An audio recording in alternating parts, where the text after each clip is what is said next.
स्वागत है आप सभी लोगों का मेरे चैनल साइंस और टेक्नोलॉजी में। मैं अनुपम विपुल आप सभी लोगों का स्वागत करता हूं आज के शो साइंस थर्सडे में।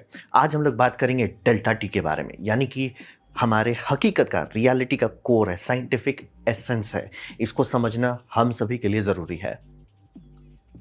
तो रहा बात, ये लॉ की बात हो रही है। जैसे बहुत सारा चीज़ होता है, गेस होता है, हाइपोथेटिकल होता है, लेकिन कुछ कुछ चीज़ लॉ है। जैसे एक्शन इक्वल्स रिएक्शन, वो एक लॉ है, था, है और रहेगा। मतलब हम लोग उसको नाम दिए हैं, वो हमारा बनाया हुआ नहीं है। ये मतलब लीगल वाला लॉ की बात नहीं हो रही, ये साइंटिफिक लॉस की बात हो रही है। ये चेंज नहीं हो सकता, क्रैक नहीं हो सकता, इसको कुछ नहीं कर सकते आप। तो है। अब रहा बात, ये सारे कोर लेवल के कुछ कुछ लॉज हैं, और अगर आप इसको समझ जाते हैं तो आपको दिखेगा कि हो क्या रहा है। पूरी दुनिया की बात कर रहे हैं, हर चीज़, आपका गाड़ी क्यों चल रहा है, आपका ये जनरेटर क्यों इतना आवाज़ कर रहा है, आपका एसी इतना बिल क्यों खा रहा है, हर चीज़ समझ में आएगा। और उस कोर में एक फंडामेंटल चीज़ है जिसे हम लोग कहते हैं थर्मल एनर्जी। ऑब्वियसली हर चीज़ थर्मल एनर्जी पे ही चलता है, तो वो बहुत बड़ा हिस्सा है। और यहाँ पे समझिए कि इस थर्मल एनर्जी को समझने से क्या आप समझ सकते हैं। आपकी ज़िंदगी में बहुत सारा चीज़ थर्मल एनर्जी पे चलता है, इंक्लूडिंग योर ओन बॉडी। फिर प्लैनेट्स भी उसी पे चलता है। ये सोलर सिस्टम यानी कि सन, सूर्यदेव जी, वो भी उसी पे चलते हैं। और फिर कॉस्मोस, हर चीज़ ब्रह्मांड पे उसी पे चल रहा है। तो यहाँ पे समझना बहुत ज़रूरी है। तो इसमें है क्या, ऐसा लॉ क्या है? लॉ है ये क्या बोलते हैं, ऑल मस्ट फ्लो, मतलब एनर्जी को फ्लो करना है। ठीक है, एनर्जी मस्ट फ्लो। तो उसका सबसे सिंप्लीफाइड वेक्टर है हॉट टू कोल्ड। ये होगा ही, दी एंड, ये होना ही है। कैसे होता है, किस स्पीड से होता है, वो सब पे आप मैथ लगाते हैं। और यहाँ पे हम लोग मैथ की बात नहीं कर रहे हैं, यहाँ पे हम लोग फाउंडेशनल बेस का बात कर रहे हैं। मैथमेटिक्स लगा के आप इसके ऊपर बिल्डिंग बनाइए, लेकिन बेस समझ लीजिए, उसके बाद आप पे आएगा। और इसी को हम लोग कहते हैं सेकंड लॉ ऑफ थर्मोडायनेमिक्स। यानी कि इसका वजन इतना ज़्यादा है कि इसको साइंटिफिकली डिस्क्राइब करना, क्योंकि बहुत सारी चीज़ यही एक्सप्लेन करता है। तो उसको कहा जाता है एरो ऑफ टाइम, यानी कि समय में आप आगे आ गए हैं, पीछे क्यों नहीं जा सकते, ये उलटने नहीं देगा सेकंड लॉ ऑफ। मतलब कि आपका हॉट से कोल्ड रिजर्वायर में जो एनर्जी आएगा उससे थोड़ा सा ही डब्ल्यू निकलेगा, वर्क जिसे कहते हैं, पूरा नहीं निकलेगा। ये इसी का लॉ है, इसको आप कितनों कर लीजिए, नहीं चेंज होने वाला। ये सारे लॉ लेवल पे आते हैं। तो अगर इस लॉ को आप समझते हैं तो आप कोई भी प्रोजेक्ट जैसे स्टार्ट करें, जैसे मैं ये बनाऊंगा, तो उसमें एक थर्मोडायनेमिकल लिमिट आपको मिल जाएगा कि ठीक है सर यहीं तक आ रहा है। तब आप एक्चुअली कैलकुलेट कर सकते हो। अगर मान लीजिए आपका रेटिंग नहीं जानते हैं और आप ट्राई कर रहे हो, इफिशिएंसी मान लीजिए आपको मिल रहा है और आप खुश नहीं है, आपको कैसे पता कि आप अच्छा बना रहे हो कि खराब बना रहे हो? मे बी आप बेस्ट ऑफ द बेस्ट बना लियो, लेकिन आपको पता नहीं है, क्योंकि आपने मैथ नहीं किया था कि मैथ कहाँ तक जाने देता है। तो ये लॉ लेवल पे ये समझना बहुत जरूरी है, इसे हम लोग छेड़ नहीं सकते, ये था, है और रहेगा। तो इस लॉ में सबसे इंपॉर्टेंट कॉन्सेप्ट है डेल्टा टी, खासतौर पे थर्मल सिस्टम्स में। बहुत सारे और सिस्टम है, इलेक्ट्रिसिटी में हम लोग उसे पोटेंशियल डिफरेंस करते हैं, यहाँ पे हम लोग थर्मल की बात कर रहे हैं, इसलिए डेल्टा टी सबसे ज़्यादा मायने रखता है। तो इसमें वही समझिए, डेल्टा टी आप लोग सुनिएगा या टी डेल्टा सुनिए, वो है क्या? वो सीधा सीधा टेम्परेचर में अंतर क्या है, गर्म ठंडा, और कुछ नहीं है। गर्म ठंडा, ये अंतर, ये समझना बहुत जरूरी है। कहाँ पे उससे फर्क नहीं पड़ता, दोनों के बीच का अंतर क्या है वो मायने रखता है। इसी से हमें पता चलता है हीट फ्लो कैसा होगा। और यही ये बहुत इंपॉर्टेंट है, गैप पे ध्यान दीजिए। जैसे कि सैटर्न 5 का नोजल बना दिया गया, बम बम है। अब रहा बात कि अगर नोजल के कोई भी आप मेटल से बनाइए, इंकनल से बनाइए, हर्सई से, दीर्घई बस से, जो बनाना बनाइए, वो पिघल ही जाएगा अगर रॉकेट एग्जॉस्ट उस पर पड़ता रहेगा तो। तुरंत नहीं होगा, लेकिन 5 मिनट में तो हो ही जाएगा। 5 मिनट भी हम ज़्यादा बता रहे हैं, जितना फ्लक्स और फ्लो है नहीं हो तो कैसे ठंडा करें। तो आएगा सर, इंकनल आप अगर 700 डिग्री तक ठंडा कर देते हैं वो संभाल लेगा, 1500 डिग्री मत डालिए। तो क्या किया गया, जो जनरेटर था, मतलब गैस जनरेटर था, उसका एग्जॉस्ट जो कि पार्शली बर्न था, उसको नोजल के अंदर डाल दिया गया वॉल पे, ताकि वो एज ए कर्टन बिहेव करे। सोचिए 1500 डिग्री सेल्सियस का आग है, उसको आपको मेटल को नहीं छूने देना है, आप 700 डिग्री सेल्सियस का ठंडा गैस उस पर चला, क्योंकि स्टील 700 डिग्री सेल्सियस संभाल पाएगा, जो मतलब एलॉय, खास एलॉय है। तो इसीलिए रिलेटिव गैप मायने रखता है। सेम यही लॉजिक जेट इंजन में भी लागू होता है कि जेट इंजन का ब्लेड जो है क्यों नहीं पिघल रहा है, क्योंकि ब्लेड के ऊपर कोटिंग है। अच्छा ठीक है, ब्लेड को आपने संभाल लिया, लेकिन वो जो पूरा चेंबर है वो धीप रहा है, वो क्यों नहीं पिघल रहा है, वो क्यों नहीं मतलब प्लेन से गल के गिर जाता है। बात वही है कि उसके हर तरफ, उसके अगल बगल में एक एयर का कर्टन है। बाय द वे, वो एयर कर्टन आप और हमारे लिए आ गया, वो 200 डिग्री हो सकता है, 400 डिग्री सेल्सियस हो सकता है, बट रिलेटिवली ठंडा है। तो यही समझना बहुत जरूरी है। और यहाँ पे जब आप बात करें डेल्टा टी में, एक बात भी समझना बहुत जरूरी होता है, डिग्री सेल्सियस, डिग्री फ़ारेनहाइट या केल्विन उतना मायने नहीं रखता है, गैप मायने रखता है। और खासतौर पे डिग्री सेल्सियस और केल्विन एक ही चीज़ है, बस केल्विन को ऑफसेट कर दिया गया है। यानी डिग्री सेल्सियस पानी से नापा जाता है, केल्विन 0 केल्विन से नापा जाता है, यानी कि वहाँ उसमें नेगेटिव टेम्परेचर नहीं होता, मतलब कोई माइनस केल्विन आपको कभी नहीं मिलेगा। तो जैसे हम लोग को पता है कि एब्सोल्यूट जीरो माइनस कुछ टेम्परेचर पे जाता है 200 प्लस पे है, तो वहीं से अगर नापते तो क्या होता है, तो उसी को हम लोग केल्विन स्केल कहते हैं। मैथ के लिए केल्विन स्केल में सारा चीज़ इस्तेमाल करते हैं, सिंपल हो जाता है। तो जैसे अगर आप करोगे कि मेरा रूम टेम्परेचर है, तो आप कह सकते हो कि 25 डिग्री सेल्सियस है। केल्विन में शायद आपको कहना पड़ेगा 300 है, लेकिन वो 300 पे मैथ कीजिएगा ज़्यादा सही आएगा।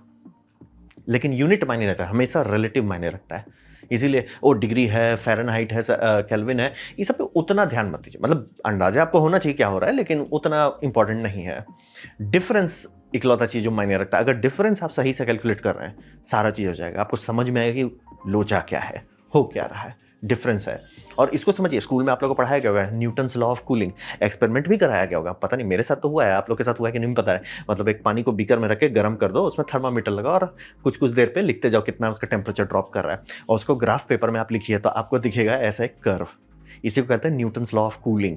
इसीलिए आपका चाय अगर जब आप निकालते हैं, छानते हैं, तो ऊपर का जो टेम्परेचर, जैसे मान लीजिए चाय आपका 50 डिग्री सेल्सियस है, वो वहाँ रहेगा, ठीक है। 50 से 40 वो बहुत जल्दी आ जाएगा, 40 से ठंडा होने में बहुत टाइम लगेगा। इसीलिए सुसुम चाय बहुत देर तक रह जाता है। कारण वही है, ये जो कर्व है, आप लोग एक्सपेरिमेंट किए ही होंगे स्कूल में, क्लास 10 तक में तो करवा ही आया होगा, तो ये समझना बहुत ज़रूरी है। बाय द वे, अगर आपके उसको ये क्या बोलते हैं, मल्टीमीटर, जनरली आजकल सारे मल्टीमीटर में थर्मामीटर का सेंसर आता है, वो लगा के लिख सकते हैं। मतलब मरकरी से आप नहीं छेड़ना चाहते हैं, तो बहुत लेजी होना चाहते हैं, तो कोई ये खरीद लीजिए, क्या बोलते हैं, आर्डिनो ले लीजिए, उसमें आप ये थर्मा प्रोब को डेटा लॉगिंग कीजिए, ताकि आपको ये डेटा लॉग करके मिल जाए सीधे। लेकिन हाँ, ये फंडामेंटली आपके दिमाग में आना चाहिए, टेम्परेचर जितना ज़्यादा रहता है उतना जल्दी ठंडा होता है। और आप बात, अच्छा, इसको जानने से क्या होगा, आपको सब चीज़ समझ में आ जाएगा। खाना तुरंत लोग क्यों खाने के पीछे भागते रहते हैं, भाई खाना गर्म ही तो है। जैसे मान लीजिए जो लोग ज़्यादा सेंसिटिव नहीं होते हाई टेम्परेचर, उनको समझ में नहीं आएगा कि भाई सब ऐसे हड़बड़ाते, अरे एकदम गर्म गर्म, तो बात है वो यहाँ खा रहे हैं, किचन से निकलते ही वो यहाँ आ जाता है, वो गैप जो है। और इसीलिए बहुत जो लग्जरियस होटल में जाइए, उसमें जो आपका टेबल रहता है, टेबल में ही हॉट प्लेट रखा जाता है, क्योंकि वो यहाँ से यहाँ नहीं आने देना चाहते हैं, एकदम फील आना चाहिए आपका।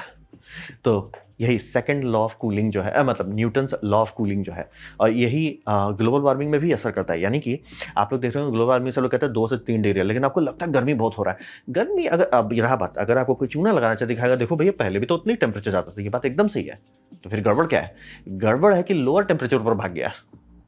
यानी कि जो हमारा लो होता था शाम को, वो अब यहाँ ऊपर आने लग गया है, इसलिए आपका बॉडी गर्मी बाहर नहीं निकाल पा रहा है। तो ये सब समझना बहुत ज़रूरी है। और ये तो हो गया आपका नॉर्मल इन्वायरमेंट में, यानी कन्वेक्शन में, एटमॉस्फेयर में जहाँ कंडक्शन है, कन्वेक्शन है, वो सब में ये मैथमेटिक्स बहुत सही से अप्लाई करता है। लेकिन इसको ये समझना बहुत ज़रूरी है, इसके बारे में अगर आप लोग बहुत आगे पढ़ाई नहीं किए, उनका बात है कि ये बहुत बचकाना है। ये मतलब ऐसा समझिए 2 मेगापिक्सल का फोटो है, जैसे कि न्यूटन का मैथमेटिक्स में हम लोग ग्रेविटी क्यों नहीं सिखाते, वो 2 मेगापिक्सल था। आइंस्टाइन बोले सर वो छोड़ दो, उससे बेटर मेगापिक्सल हम देते हैं, हम 24 मेगापिक्सल का जनरल रिलेटिविटी देते हैं। तो इसको भी छोड़ दिया गया, आप सब लोग वो सेकंड लॉ ऑफ थर्मोडायनेमिक्स करते हैं, वो 24 मेगापिक्सल का है। लेकिन आप बच्चे लोग को ये सिखाया जाता है कि ये अंदाजा आपको हमेशा होना चाहिए कि टेम्परेचर ऊपर से नीचे ऐसी जगह, इसीलिए जैसे आप लोहा निकालते हैं, लोहा गर्म है, एकदम बम बम गर्म है, लाल धीप रहा है, लाल से वो ठंडा दिखना बंद होना तुरंत हो जाएगा, तुरंत वो करेगा, एटमॉस्फेयर तुरंत खा लेगा गर्मी। लेकिन अगर तब छुए, हाथ गया। ये बहुत लोग कहाँ जलने के बाद समझ में आता है, क्योंकि वो यहाँ से यहाँ, मतलब 100 डिग्री से ये मतलब एम्बियंट तक आने में बहुत टाइम लगेगा, 500 से 100 आने में तुरंत हो जाएगा। फिर अगर रहा बात की, अगर स्टार्स का बात कर रहे हैं, ठीक है, तो उस पर इससे भी बड़ा कर्व लग जाता है, उस पर लगता है जिसे हम तो कहते हैं saffron Boltzmann law of radiation. तो इसमें ये वाला आपका पूरा आ जाता है, जैसे कहते हैं पावर रेडिएटेड कितना हो रहा है। ये आपका काफ़ी स्लो है, ये बहुत तेज होता है, ये स्क्वायर में चलता है, यानी कि टेम्परेचर सॉरी क्यूब पे था कि स्क्वायर पे, हाँ 4/4 पे भागता है। टेम्परेचर का डेल्टा जितना जाता है, क्योंकि बाहर यूनिवर्स जो है उसको आप समझिए ऑलमोस्ट प्योर नहीं है, लेकिन ऑलमोस्ट आप समझिए ये 0 मान के चलिए, 0 केल्विन। आप गर्म है, धड़धड़ा के आपका फोटोन निकलेगा। आप बहुत गर्म है, बहुत गर्म, यहाँ पे बात हो रही है 300 डिग्री सेल्सियस का, धड़धड़ा के ठंडा होने लगेगा। इसीलिए स्पेस में अगर आप चाहते हैं कि छोटे रेडिएटर से ज़्यादा चीज़ को ठंडा करें, रेडिएटर में जो हॉट साइड है उसको गर्म कर दीजिए। यानी कि जैसे हमारा एसी अंदर से गर्मी लेता है, कंडेंसर को गर्म करता है, तभी तो बाहर निकाल पाता है। अगर आप कंडेंसर गर्म कर पाते हैं, तो ये टी जो 4 का पावर लग रहा है, ये आपका लाइफ बहुत आसान कर देगा। कोशिश वही किया जा रहा है, जो मार्स पे भेजा जा रहा है ये न्यूक्लियर पावर्ड क्राफ्ट, उसको ठंडा कैसे करोगे न्यूक्लियर रिएक्टर को, तो उसी को ठंडा करने के लिए कोशिश की जाएगी, जो उसका रेडिएटर है धीपता रहे एकदम 300-400 डिग्री से, तो इतना सा रेडिएटर किलोवाट का गर्मी निकाल देगा। तो यही डेल्टा टी फंडामेंटल है हमारी दुनिया का, ये आपके हर लाइफ में असर, चाय से लेके छोले भटूरे तक सब में लागू होता है। ये फंडामेंटली आपको समझ होना चाहिए, फंडामेंटली। सोल्डरिंग आयरन के साथ खेल रहे हैं तो उसमें भी आपको समझना होना चाहिए। नहीं तो बहुत हाथ जलेगा। अब बात करते हैं ऊर्जा, बिजली, पावर। तो यहाँ पे समझिए हम लोग जनरली गर्मी से ही बिजली बनाते हैं। अब रहा बात, यहाँ पे समझना बहुत जरूरी है, फर्क नहीं पड़ता कि गर्मी कहाँ से आ रहा है। फिजन से आ रहा है, न्यूक्लियर रिएक्टर का बूम बम ब्रीम से आ रहा है, फ्यूजन से आ रहा है, हुहा से आ रहा है, सोलर कॉन्सेंट्रेटेड सोलर से आ रहा है, कोयला का धुइयां से आग लगा देने से आ जा रहा है, कोई फर्क नहीं पड़ता है। यहाँ पे एक सीधा सीधा लॉ लागू हो जाता है कि जितना ज़्यादा आपका गर्म है और जितना ज़्यादा आपका ठंडा ठंडा है, उतना बढ़िया आपको कार्नोट एफिशिएंसी मिलेगा। तो ये लॉ है, ये समझना बहुत। इसका लॉ के लिए लोग जनरली कहेंगे केल्विन में कैलकुलेट कीजिए, जल्दी ये पता चल जाएगा। तो कार्नोट एफिशिएंसी लागू होता है। इसीलिए ऑर्गेनिक रैंकिन साइकिल जो है वो उतना अच्छा परफॉर्म नहीं करता है। ऑर्गेनिक रैंकिन साइकिल कहता है कि सर हम आपको 15-16 डिग्री का डेल्टा में हम आपको बिजली नहीं बना देंगे। क्या वो ऐसा करता है? एकदम करता है। आप खरीद सकते हैं, ये लोग यूज़ करते हैं। तो रहा बात हर जगह क्यों नहीं करते, बात है कि बहुत इनएफिशिएंट होता है। यानी कि अगर 1 मेगावाट का थर्मल एनर्जी था, निकाल उससे आप 100 किलोवाट ही का आएंगे, वही दिक्कत है। तो हम लोग का फिजिक्स जो है, फिजिक्स, ये फिजिक्स है, छेड़खानी नहीं कर सकते, ये फिजिक्स है। ये कहता है हॉटर इज बेटर, मतलब डिस्कशन ही नहीं करना है। बाय द वे इसीलिए कोल फर्नेस जब चलाया जाता है वो पागल जैसा चलाया जाता है। यानी जो आग देख रहे हैं ये आपका आराम से 1200 डिग्री सेल्सियस से तो स्टार्ट होगा। कुछ कुछ नए आजकल बनाए जा रहे हैं जिसमें 1600 डिग्री सेल्सियस तक का पीक टेम्परेचर छुआ रहे हैं। अब रहा बात, मैं क्लियर था, 1600 डिग्री सेल्सियस का पानी नहीं जा रहा है टरबाइन में। टरबाइन में बहुत हुआ, जैसे कि जर्मनी में कुछ एक दो जगह पगलाए हैं कि hyper critical super critical turbine system, वो सब 600 डिग्री से आता है। तो अगर आप मैथ करना चाहेंगे कि कितना थ्योरेटिकल लिमिट है, तो आप कैलकुलेट करोगे सर 600 का इनपुट जा रहा है डिग्री सेल्सियस, और आउटपुट आपका यानी कि जो कंडेंसर है वो उसका आउटपुट क्या आ रहा है कंडेंसर वाटर का, तो मान लिया 30 डिग्री सेल्सियस है, तो वो दोनों का डेल्टा से आप निकाल लोगे, ये मैथ लगाओगे आपको पता चल जाएगा कितना उसका एफिशिएंट। वो बाय द वे उतना एफिशिएंसी आपको मिलेगी नहीं, वो थ्योरेटिकल लिमिट है कि सर कितना भी आप फायदा कर लो आप 70 से ऊपर नहीं जा पाओगे। तो उसमें आपको होगा कि सर हम 40 या 50% मिल जाता है। तो वही है ये। और ये दूसरी बात है, कई बार हम लोग जैसे बोले ना कि डेल्टा सेंटर से इतना पानी वो गटक जाता है, भाप बना देता है, तो इसलिए लोग के दिमाग में आता है कि सर वो उससे हम लोग बिजली क्यों नहीं बनाते। ये इसके चलते नहीं बनाते हैं। हम लोग को जो हॉट चाहिए, हॉट सोर्स का, वो उतना हॉट ही नहीं है। 100 डिग्री बोल रहे ना कि मतलब यहाँ 1500 आप आग लगा रहे तब जाके 600 तक पानी ठूस पा रहे हैं। 600 का पानी हो रहा है तब जाके आपका बिजली बन रहा है। तो अब मैं एकदम क्लियर कर रहा है, ऐसा नहीं कि उस 600 से नीचे नहीं आ सकते। जैसे कि न्यूक्लियर रिएक्टर बहुत ठंडा रहता है, वो सब बहुत हुआ तो 500 के भी नीचे ही रखते हैं कई केसेस में, काम होता है। लेकिन इसीलिए कोल पावर प्लांट का जो एक ऊम्फ है बहुत अलग तरह का होता है। और इसीलिए देखिए चाइना हर 5 मिनट में हल्ला करता है, हम न्यूक्लियर करेंगे, हम न्यूक्लियर पर हर सही पर दीर्घाई करेंगे। सबसे ज़्यादा बिजली कहाँ से आता है? कोयला से। तो वही है। और ये सोलर कॉन्सेंट्रेटर में भी वही बात बना कि इसको फोकस करो, मतलब कि वो जो लीनियर डिश वाला है उसके पीछे लोग क्यों नहीं भागे, बात है वो टेम्परेचर ही नहीं देता है, 230 देता है।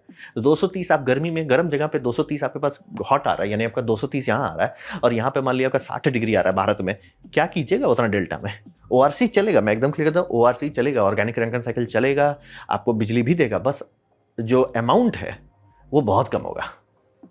तो ये फिजिक्स लेवल पे है। इसीलिए सबसे पहला आपके दिमाग में जो सवाल आना चाहिए कि ठीक है सर गर्म है तो गर्म कहता है, जैसे कि मैंने जियोथर्मल के बारे में बात किया था और बोला कि इंडिया में जियोथर्मल उस तरह से नहीं चमकेगा जैसे कि बाकी जगह चमक रहा है।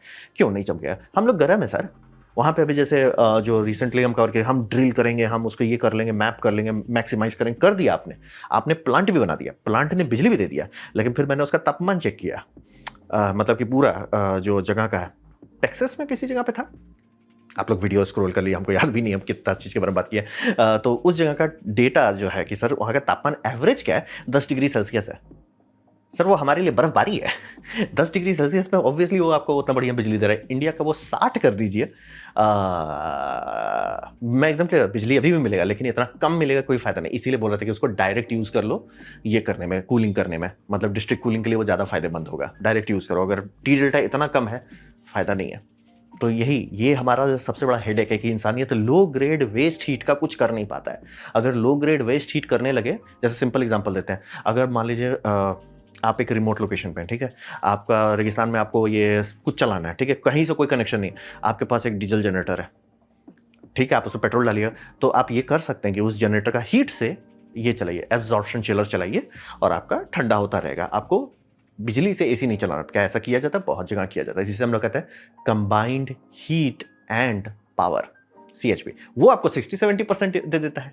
क्यों? क्योंकि बोल रहे वो इलेक्ट्रिसिटी जो मतलब आपका मैकेनिकल वर्क है वो तो आपने निकाल दिया, बचा हुआ जो है उसमें ये इतना कम है कि उससे दोबारा मैकेनिकल वर्क नहीं निकलेगा, लेकिन बाकी काम तो हो जाएगा।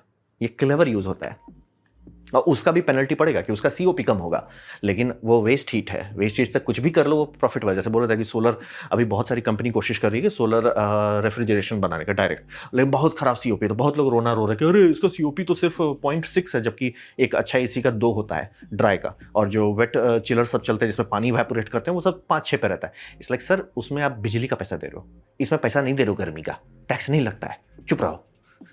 तो कॉन्टेक्स्ट वही है, पावर आपको समझना पड़ेगा, टी डेल्टा पे ही चलता है, और ये कार्नोट एफिशिएंसी लॉ है। आपको बोलता है ना हम ना CO2 टरबाइन से बिजली बना देंगे, उसमें भी आपको वही देखना है सर आपका हॉट साइड का टरबाइन का टेम्परेचर क्या है और कोल्ड साइड का क्या है। इसीलिए जितनी भी कंपनी मेहनत कर रही है वो एनर्जी रिकवरी पर ध्यान दे रही है कि स्टील प्लांट का जो वेस्ट हीट है उसको उस पर चला लो, न्यूक्लियर पे चूंकि वो ऑलरेडी ठंडा होता है कंपेयर टू दिस, उस पर चला लो, वहां पर फायदा होगा। तो ये फंडामेंटली आपको दिमाग के अंदर हमेशा होना चाहिए, तभी आपको कोई चूना नहीं लगा पाएगा, आसानी से तो नहीं लगा पाएगा, एटलीस्ट 2 मिनट मेहनत करना पड़ेगा। अब बात करते हैं HVAC में, यानी कि रेफ्रिजरेशन हो जाए, एयर कंडीशनिंग हो जाए या हीटिंग हो जाए, सब हो जाए, वही है। और हर चीज़ यहाँ पे थोड़ा सा अपने आपको समझना पड़ेगा, हीट पंप ही होता है। और इस मामले में मैं कहूँगा कि इंडिया का जो स्टार रेटिंग है, पता नहीं उन्होंने क्या फूका था कि AC में लिखा रहता है हीट पंप नो, अगर आपका वो रिवर्सिंग वाल्व है तो लिखा रहेगा हीट पंप यस। जैसे मेरा ये वाला है, मैंने एक ठो लिया था ब्लू स्टार का, पता नहीं इंडिया में उतना चलता नहीं है, लेकिन उसमें यह है कि मतलब ठंडे में वाल्व घुमा देता हूँ, मतलब मैं नहीं घुमाता, बटन दबाता हूँ घूम जाता है, और वो उसके बाद अंदर में गर्मी डालने लगता है, बाहर ठंडा करने लगता है। तो सहारा आपका फ्रिज हीट पंप ही है, AC हीट पंप ही है, जिसमें हीट पंप यस लिखा है वो भी हीट पंप ही है आपको दिमाग। और हाँ, जो एडजॉर्प्शन चिलर की आग से बर्फ बना रहे वो भी हीट पंप ही है। जो एडजॉर्प्शन चिलर AB और AD जो दोनों, वो सारा हीट पंप ही है। तो हीट पंप को हम लोग कैसे नापते हैं, उसको नापते हैं कोएफिशिएंट ऑफ परफॉर्मेंस पे। ये लो जैसे, यानी कि कहाँ से आप गर्मी खींच रहे हैं, मैं एकदम क्लियर था, ठंडा कोई चीज़ नहीं होता है, आप उससे बस गर्मी खींच लेते हैं। तो जो गर्मी खींच रहे हैं और गर्मी कहाँ ठूस रहे हैं, तो आप बोलेंगे ये तो ऑलमोस्ट उल्टा लग रहा है जो पहले देख रहे थे, वही कहना है। टी डेल्टा ही भविष्य है, टी डेल्टा ही वर्तमान है, टी डेल्टा ही भूतकाल है। टी डेल्टा समझ लीजिए, आधा से ज़्यादा हेडेक खत्म हो जाएगा जिंदगी का। तो भाई COP यानी कोएफिशिएंट ऑफ परफॉर्मेंस, कि मैंने यहाँ जो वर्क डाला, कितना किलोवाट मेरा कंप्रेसर खाया और कितना किलोवाट यहाँ से खींच लिया, उसी को हम लोग नापते हैं। तो ये नंबर जनरली बड़ा होना चाहिए कि जैसे मान लीजिए 1 किलोवाट का मेरा कंप्रेसर खाया, चला करके 1 यूनिट खा लिया उसने 1 घंटे में, तो मैं चाहूंगा कि एटलीस्ट 2 या 3 यूनिट गर्मी यहाँ से निकाल दो। यूनिट गर्मी एज इन किलोवाट आवर का गर्मी, वो गर्मी कितना होगा उतना यूनिट का, अगर हीटर चला रहे होते हैं रूम में तो कितना गर्म होता है वो। तो वही, इसी को हम लोग कोएफिशिएंट ऑफ परफॉर्मेंस कहते हैं।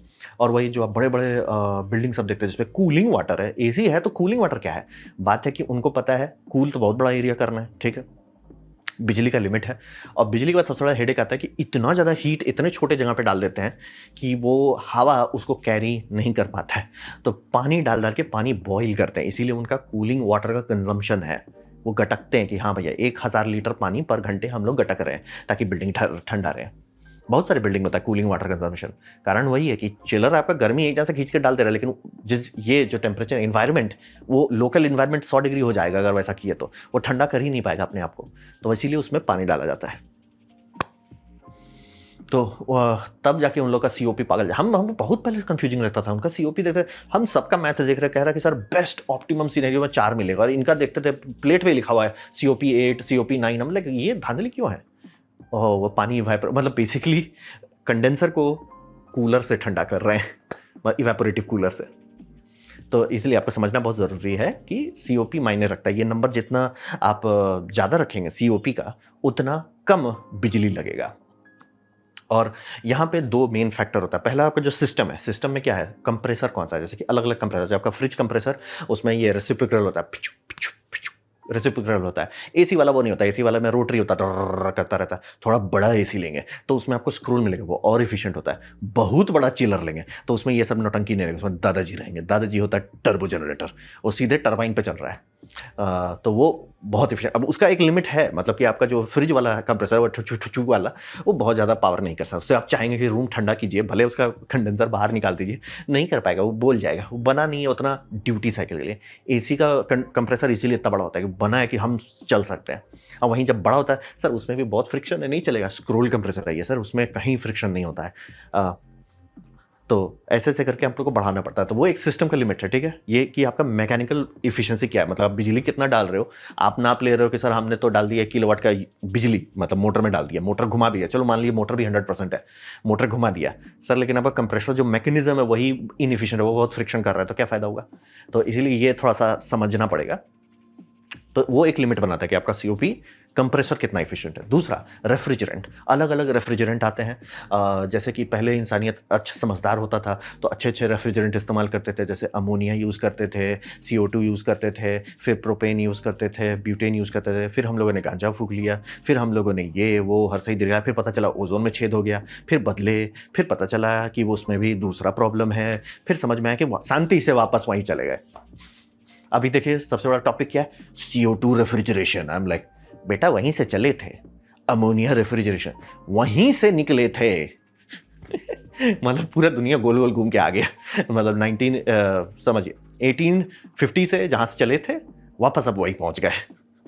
मतलब कि सबका अरे आग लगने का रिस्क था, इसलिए आपने कभी देखा है रेफ्रिजरेटर का फायर कितना खतरनाक होता है। और बाय द वे उससे फ्लोराइड निकलता है सर, कार्बन मोनोऑक्साइड बच्चा है वो संभाल लीजिएगा, फ्लोराइड निकलने लगा नहीं संभाल पाइएगा। तो कॉन्टेक्स्ट पे होता है कि रेफ्रिजरेंट कौन सा है। जैसे कि जो अभी हम लोग रेफ्रिजरेंट यूज़ करते हैं बहुत नौटंकी रेफ्रिजरेंट है, वो सिर्फ अमीर लोग को अमीर बनाने के लिए, गधे लोगों का पेनल्टी है वो, तो वो ज़्यादा बचा है। लेकिन आप बढ़िया बना चाहो सर, मेरे को पूरा कोल्ड स्टोरेज चलाएं, तो लोग अमोनिया चलाते हैं। क्यों? बेस्ट रेफ्रिजरेंट है।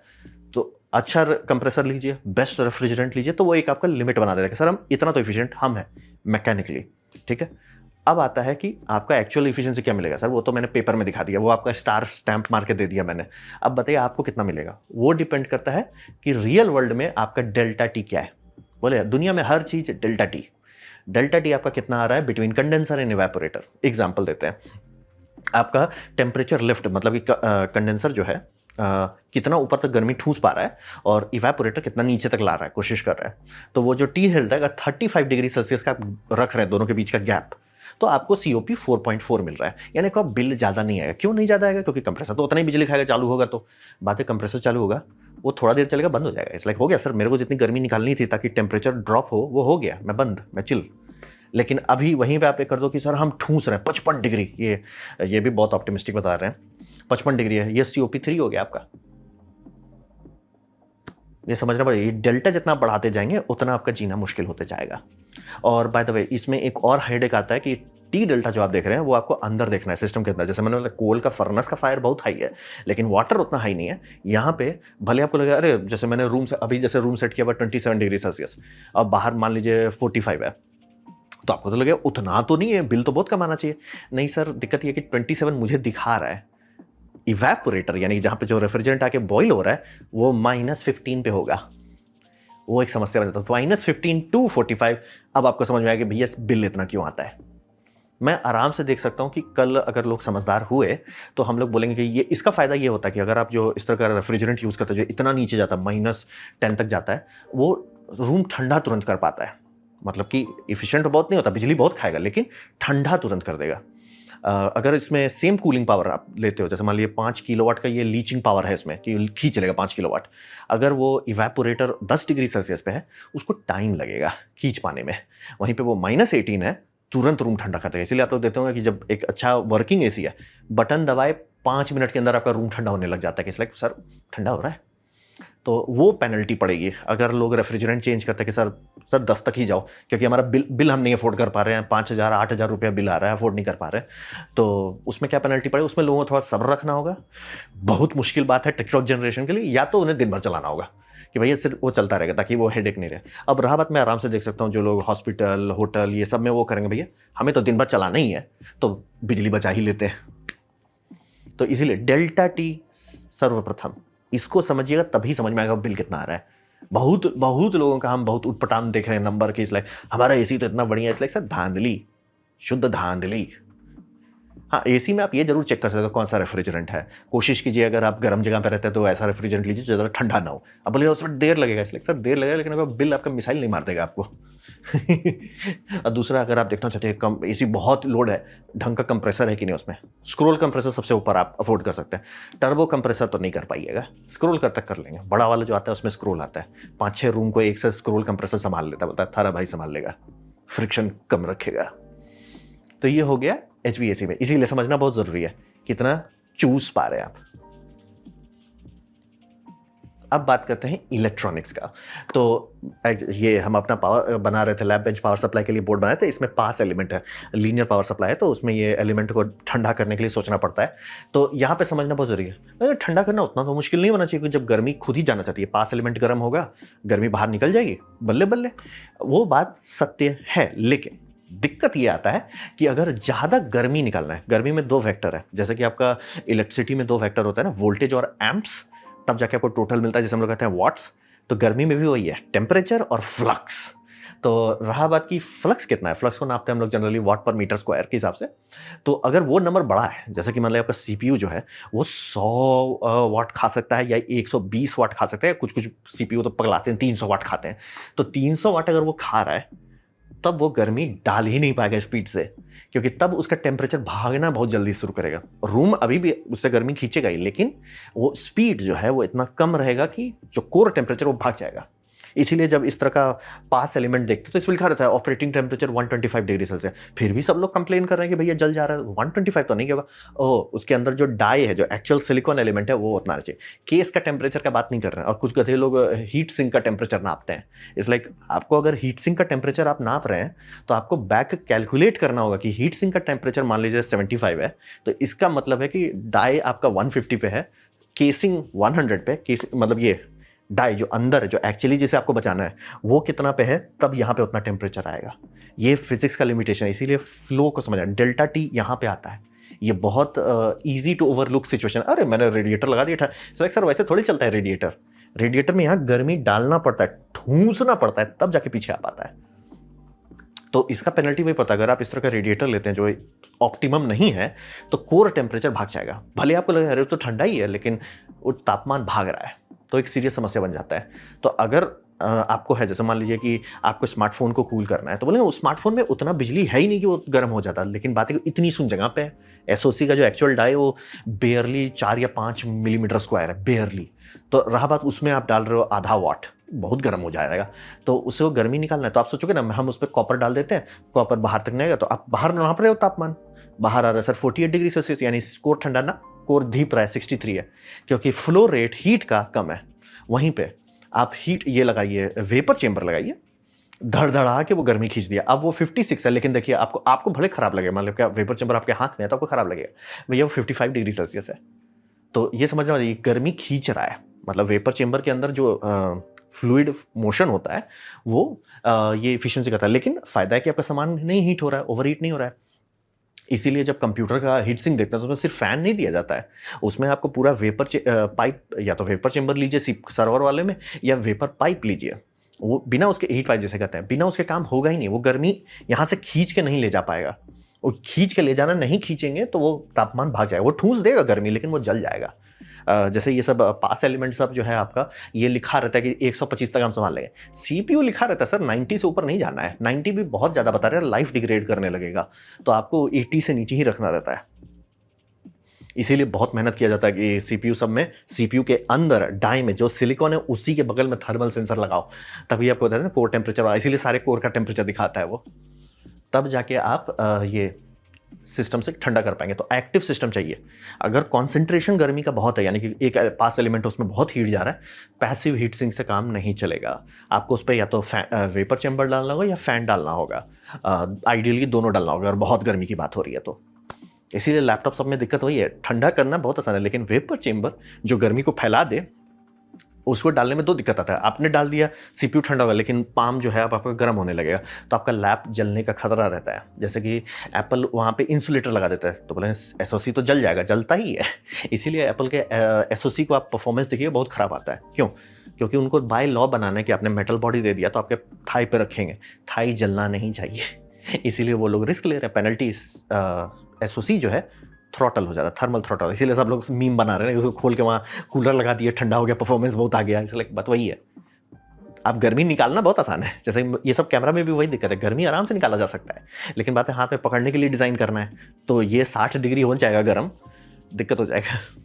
तो ये फोर्स कन्वेक्शन आपको करना पड़ेगा, हीट पाइप इस्तेमाल करना होगा, या लिक्विड से इस्तेमाल करना होगा। जैसे लिक्विड आपका CPU से लेकर बड़ा रेडिएटर तक ले जा रहा है, और फ्रेश ला रहा है। तो ये सब आपको हेल्प करता है, फोर्स कन्वेक्शन जिसे कहते हैं, ये हेल्प करता है बिना रेफ्रिजरेशन के।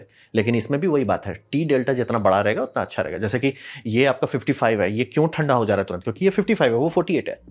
वो 48 टू एम्बियंट पे गर्मी डालना वर्सेस 55 से एम्बियंट पे गर्मी डालना, ये ज़्यादा गर्मी डाल पाएगा। फायदा, ये ज़्यादा गर्मी खींच पाएगा। फायदा, आपका कोर ठंडा हो जाएगा।